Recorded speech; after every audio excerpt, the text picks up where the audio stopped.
How are you today? Thanks for taking the time, Sean. Hello, Tessa. I'm doing really well. Listen, this movie is so much fun. Right from the beginning, I was like, what have I gotten myself into? And I Yeah. love every second of it. For you, what was it that drew you to this? I really appreciated Chris's script. I knew that I've known Chris for a little while and knew that he was making this movie and asked him to if I could take a read and it's really interesting to me.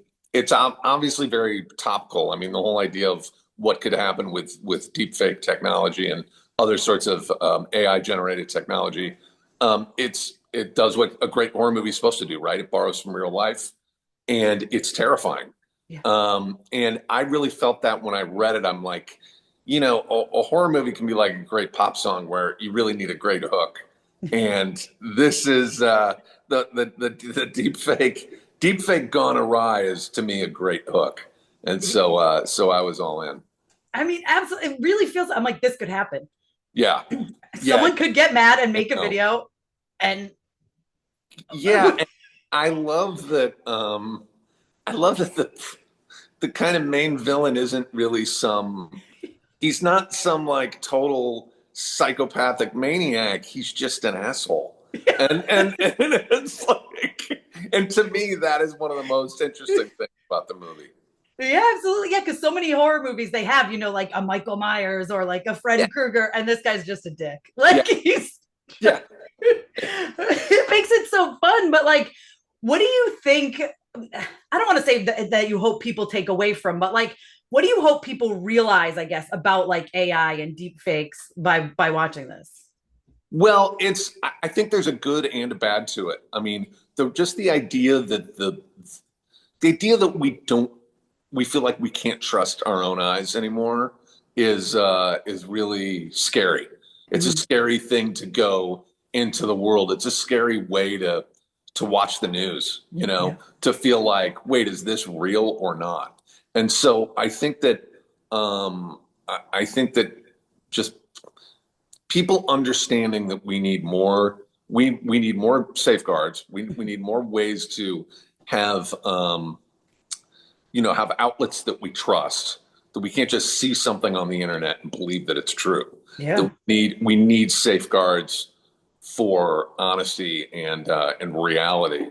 Um, and and just to understand the danger of it and the importance of people to have ownership over their own likeness and it's even though yes it'll be really hard to police, that it should be illegal to steal somebody's face and make them say things. It should be very, we should come down on it hard. It should be against the law. Yeah, I mean, it feels obvious, but you know what I mean? Yeah, yeah, Shouldn't that be a thing? Once this technology was made, shouldn't it be policed? agreed. Because you open up TikTok and I'm like, I don't know, half this stuff. And there's always on my feed like a random so and so set, so and so reacts to whatever, and you watch it and it never happens. And you're like, what am I even No, watching? and I think I mean I'm I don't know if I'm glad or more scared that I'm getting older, and so a part of me is like I don't even like it makes me just not want to be online. It makes me not even want to open TikTok or whatever. But yeah, I don't know. Who knows where it's going? I know. I'm like, I would not have TikTok if I didn't need it for like work, like Of this course, stuff, like yeah, posting clips. I'm like, I can't. yeah, My whole feed is Taylor Swift. It's not even love anything it, that has to do with anything else. I'm like, this just makes me happy. This love is it. all I need in life for real. I do want to talk to you without spoilers. There's some great practical effects around you and what Yeah, happens in here. Can you just talk about what you can about that? Because I yeah, so appreciate practical effects. uh-huh, totally. And it's just yeah, it was really wild. It's really cool to and again, yeah, also without spoiling anything, I'm kind of I get to sort of I get a front row seat for some of the craziest practical effects and I'm always fascinated by that stuff. And I think in films that do as much practical work as possible is it's really appealing and it just I think it's more fun for the audience that way too, particularly people who are film buffs and understand about the difference between those things. And yeah, it's cool. All that stuff in the movie that you know it works. Those things those things are actually dangerous. So you know yeah, you got to check it out. It's cool. I mean, it's so fun. I was curious again without like spoilers, but like I feel like with the practical effect, you have to you only have so many takes because you have to like reset everything. 100%. Yeah. Yeah. And it's like that. That's one of the hardest things too about indie horror is, you know, you're working on a budget. You don't have, you know, you can't just keep resetting and going over and over again. And so when you do scenes where there's blood everywhere, like that's an incredible toll on the, you know, the people doing the production design and the set dressers and camera and everybody, you know, just like it takes so much time and wardrobe and like um that so you don't get many bites at the apple, so to speak. Which to me makes it all the more impressive that you're able to do something on you know, that looks so great on not a huge budget.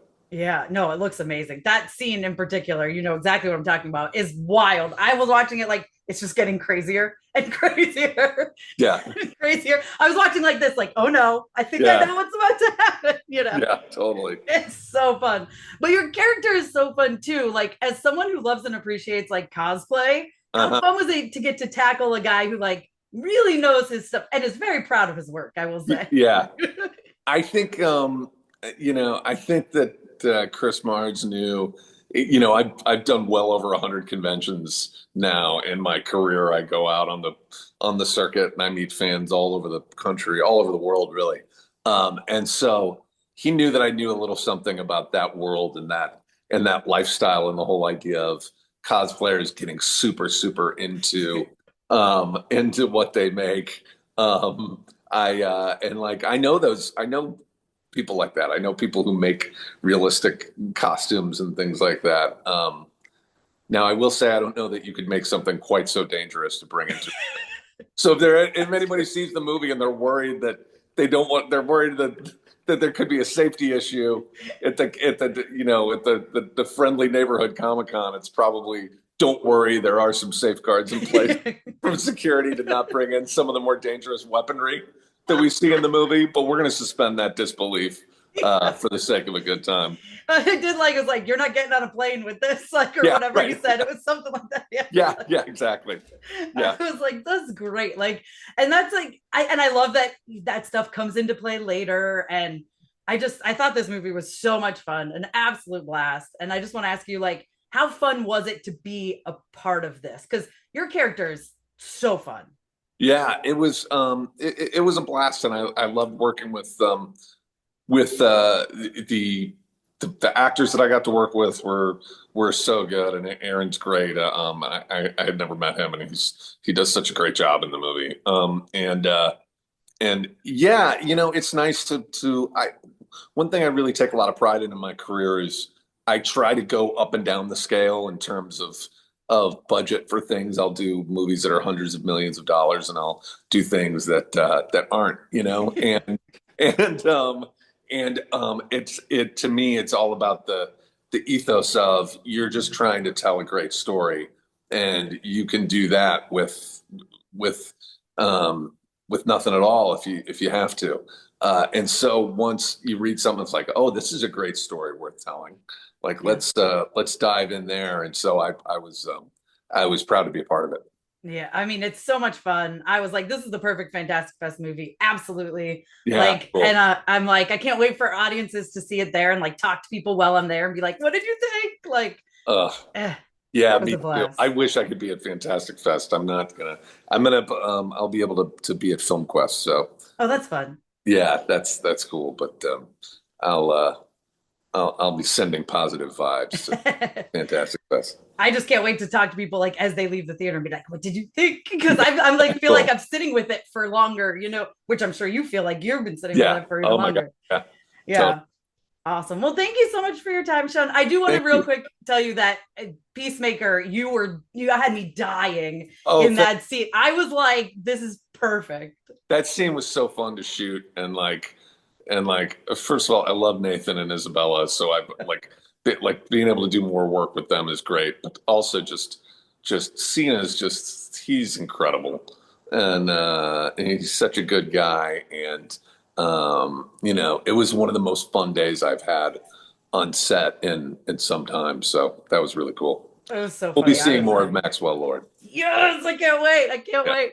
Awesome. Well, thank you so much for your time. I really appreciate it. Thank you. Have a good rest of your day. You too, Tessa. Thank you.